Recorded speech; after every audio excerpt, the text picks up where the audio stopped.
ये आकाशवाणी दिल्ली है।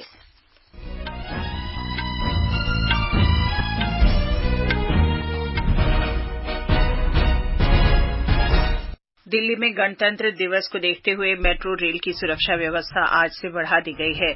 पर्यटन मंत्रालय गणतंत्र दिवस समारोह के हिस्से के रूप में दिल्ली के लाल किला के सामने 9 दिवसीय वार्षिक कार्यक्रम भारत पर्व का आयोजन करेगा। दिल्ली पुलिस के एंटी नारकोटिक्स दस्ते ने दिल्ली के कोटला मुबारकपुर क्षेत्र में छापा मारकर नशे में इस्तेमाल होने वाले प्रतिबंधित इंजेक्शन बेचते हुए 2 आरोपियों को गिरफ्तार किया है।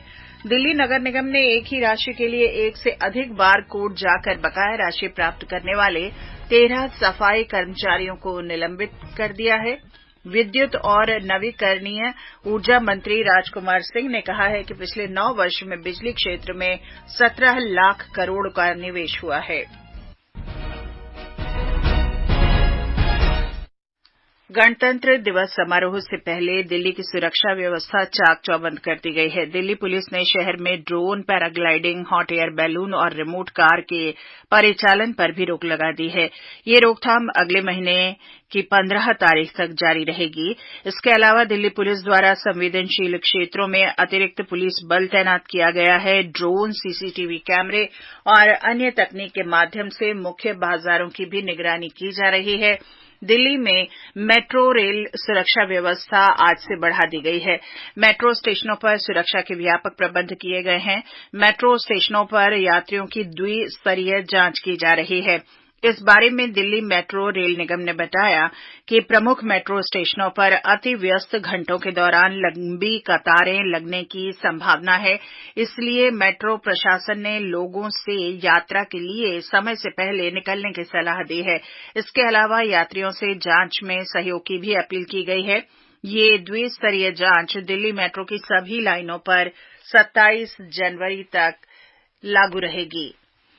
गणतंत्र दिवस के उपलक्ष्य में कला, संस्कृति और भाषा मंत्रालय तथा हिंदी अकादमी विभाग द्वारा आज चांदनी चौक क्षेत्र में राष्ट्रीय कवि सम्मेलन का आयोजन किया गया।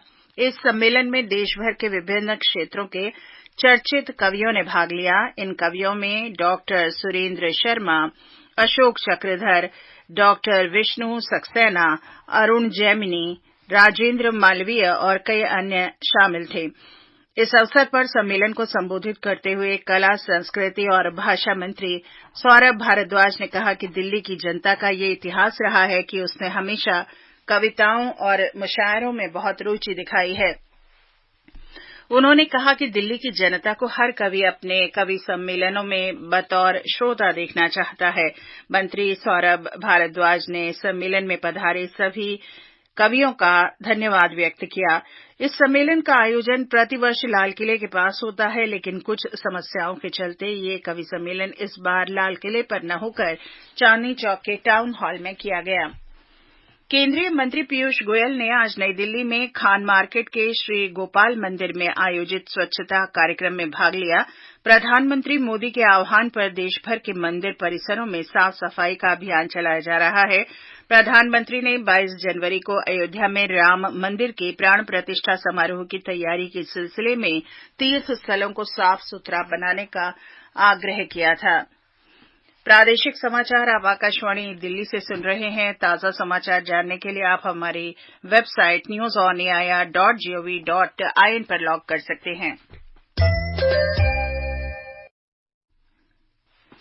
पर्यटन मंत्रालय गणतंत्र दिवस समारोह के हिस्से के रूप में लाल किला के सामने 9 दिवसीय वार्षिक कार्यक्रम भारत पर्व का आयोजन करेगा। इस वर्ष ये कार्यक्रम 23 से 31 जनवरी तक आयोजित किया जा रहा है। एक रिपोर्ट। इस कार्यक्रम के आकर्षणों में गणतंत्र दिवस परेड की झांकियां, क्षेत्रीय सांस्कृतिक केंद्रों द्वारा सांस्कृतिक प्रदर्शन और विभिन्न राज्यों और केंद्र शासित प्रदेशों के सांस्कृतिक मंडलों की आकर्षण प्रस्तुतियां, खान पान के स्टॉल, हस्तशिल्प और हथकरघा प्रदर्शन, सशस्त्र बल के बैंड का प्रदर्शन सम्मिलित है। यह आयोजन जनता के लिए खुला है और प्रवेश निःशुल्क है। हमारे संवाददाता ने बताया है कि इस वर्ष पर्व में 26 केंद्रीय मंत्रालयों और विभागों की भागीदारी है, जो सरकार की मिशन लाइफ एक जिला एक उत्पाद, विकसित भारत, नारी शक्ति और एक भारत श्रेष्ठ भारत जैसी नागरिक केंद्रित योजनाओं और पहलों को प्रदर्शित करते हैं। देखो अपना देश को प्रोत्साहन देने के लिए नवीनतम तकनीकी के माध्यम से एक अनुभव क्षेत्र भी स्थापित किया गया है। प्रादेशिक समाचार के लिए समाचार कक्ष से अंकुर सिंह। दिल्ली पुलिस के एंटी नारकोटिक्स दस्ते ने दिल्ली के कोटला मुबारकपुर क्षेत्र में छापा मारकर नशे में इस्तेमाल होने वाले प्रतिबंधित इंजेक्शन बेचते हुए 2 आरोपियों को गिरफ्तार किया। इनके पास से पुलिस ने प्रतिबंधित इंजेक्शनों की 1200 शीशियां और 600 गोलियां बरामद की। आपूर्ति में इस्तेमाल होने वाली एक कार भी पुलिस ने जब्त की है। इसके अलावा एंटी नारकोटिक्स दस्ते ने पांडव नगर क्षेत्र से भी मादक पदार्थ की तस्करी करने वाली एक महिला को गिरफ्तार किया है। पुलिस ने महिला के पास से 7 किलोग्राम से अधिक मात्रा में उच्च गुणवत्ता का गांजा जब्त किया है। दिल्ली नगर निगम ने एक ही राशि के लिए एक से अधिक बार अदालत जाकर बकाया राशि प्राप्त करने वाले 13 सफाई कर्मचारियों को निलंबित कर दिया है। ये कर्मचारी नरेला और सदर पहाड़गंज क्षेत्र में कार्यरत थे। दिल्ली नगर निगम के संज्ञान में आया कि कुछ सफाई कर्मचारी अपना बकाया भुगतान लेने के बाद भी लेबर कोड का रुख कर दोबारा राशि प्राप्त कर रहे हैं, जिससे निगम को वित्तीय हानि हो रही है। निगम ने दोषियों पर कार्रवाई करते हुए उन्हें निलंबित कर दिया। विद्युत और नवीन तथा नवीकरणीय ऊर्जा मंत्री राजकुमार सिंह ने कहा है कि पिछले 9 वर्ष में बिजली क्षेत्र में 17 लाख करोड़ का निवेश हुआ है। श्री राजकुमार सिंह ने कल नई दिल्ली में एक नीति शिखर सम्मेलन में कहा कि कोई भी देश बगैर पर्याप्त ऊर्जा के विकास नहीं कर सकता। उन्होंने कहा कि वर्ष 2014 में देश में बिजली की कमी 4.5% से घटकर आज 1% से भी कम रह गई है। विद्युत मंत्री ने कहा कि सरकार ने पिछले 19 महीने में 2 करोड़ 90 लाख घरों में बिजली पहुंचाई है। दिल्ली विधानसभा में नेता प्रतिपक्ष रामवीर सिंह विधूड़ी ने उपराज्यपाल विनय कुमार सक्सेना से अनुरोध किया है कि आम आदमी पार्टी द्वारा राजनीतिक लाभ के लिए सरकारी खजाने से विज्ञापनों पर खर्च किए गए 97 करोड़ रुपए की तुरंत वसूली की जाए। उन्होंने बताया कि ये राशि 2017 से लंबित है। पूर्व में उपराज्यपाल के निर्देश को चुनौती देते हुए दिल्ली सरकार उपराज्यपाल उच्च न्यायालय भी जा चुकी है, लेकिन वहां से उसे कोई राहत नहीं मिली है। हरियाणा के अपर मुख्य सचिव सुधीर राजपाल ने आज कहा कि हिसार का नया हवाई अड्डा इस वर्ष अप्रैल तक संचालित हो जाएगा। विंग्स इंडिया 2024 के अवसर पर पत्रकारों को संबोधित करते हुए उन्होंने कहा कि हरियाणा देश के तेजी से उभरते और विस्तारित नागरिक उड्डयन क्षेत्र में अग्रणी सेवा प्रदाताओं में से एक है। उन्होंने कहा कि 7,000 एकड़ में फैले महाराजा अग्रसेन ग्रीन फील्ड हवाई अड्डे को विभिन्न चरणों में विकसित किया जा रहा है। सुधीर राजपाल ने कहा कि दिल्ली से 230 किलोमीटर दूर स्थित होने के कारण हिसार हवाई अड्डा सुविधाजनक भी है और इसमें दिल्ली का वैकल्पिक हवाई अड्डा बनने की पर्याप्त सुविधाएं भी हैं। उन्होंने कहा कि कार्गो हब को भी विकसित किया जा रहा है ताकि इसे दिल्ली का विकल्प बनाया जा सके। श्री राजपाल ने बताया कि भिवाड़ी में छोटी हवाई पट्टियां विकसित की जा रही हैं और गुरुग्राम में एक हेली हब विकसित किया जा रहा है, जो सूचना प्रौद्योगिकी का एक प्रमुख केंद्र भी है। प्रादेशिक समाचार आप आकाशवाणी दिल्ली से सुन रहे हैं। ताजा समाचार जानने के लिए आप हमारी वेबसाइट newsonair.gov.in पर लॉग कर सकते हैं। दिल्ली के पुराना किला परिसर में अंतर्राष्ट्रीय रामायण मेले में आज दूसरे दिन भी बड़ी संख्या में लोग मेले का आनंद लेने पहुंचे। 4 दिवसीय इस मेले में भजन, मैजिक शो, नुक्कड़ नाटक और विविध सांस्कृतिक कार्यक्रमों को लेकर लोगों में काफी उत्साह है। देश के अलावा मलेशिया, बाली, थाईलैंड, मॉरिशस, सिंगापुर और श्रीलंका के कलाकार भी इस उत्सव में अपनी प्रस्तुतियां दे रहे हैं। इस उत्सव में लोगों को दिन के समय कलाकृतियां दिखाई जा रही हैं और शाम के समय प्रतिदिन रामलीला का मंचन किया जा रहा है।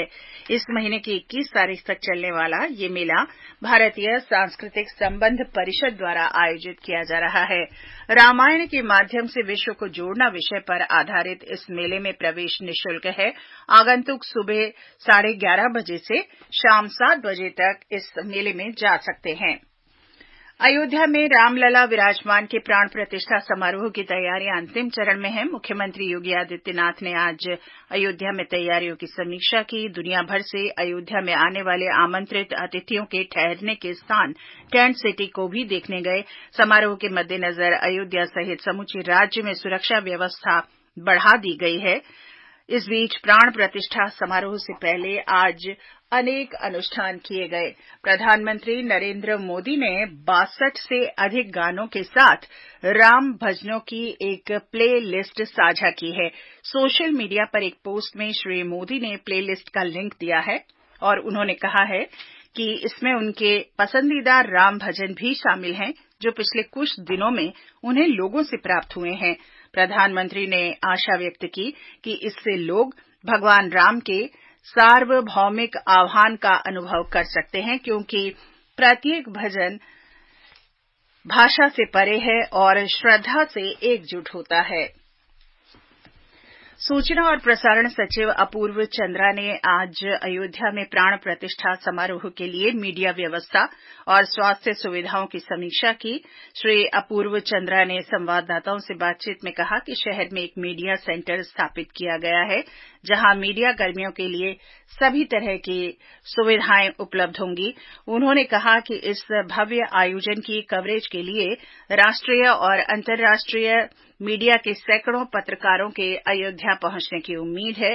श्री अपूर्व चंद्रा ने स्वास्थ्य सुविधाओं के बारे में भी बताया कि चिकित्सा सुविधाएं 24 घंटे उपलब्ध रहेंगी।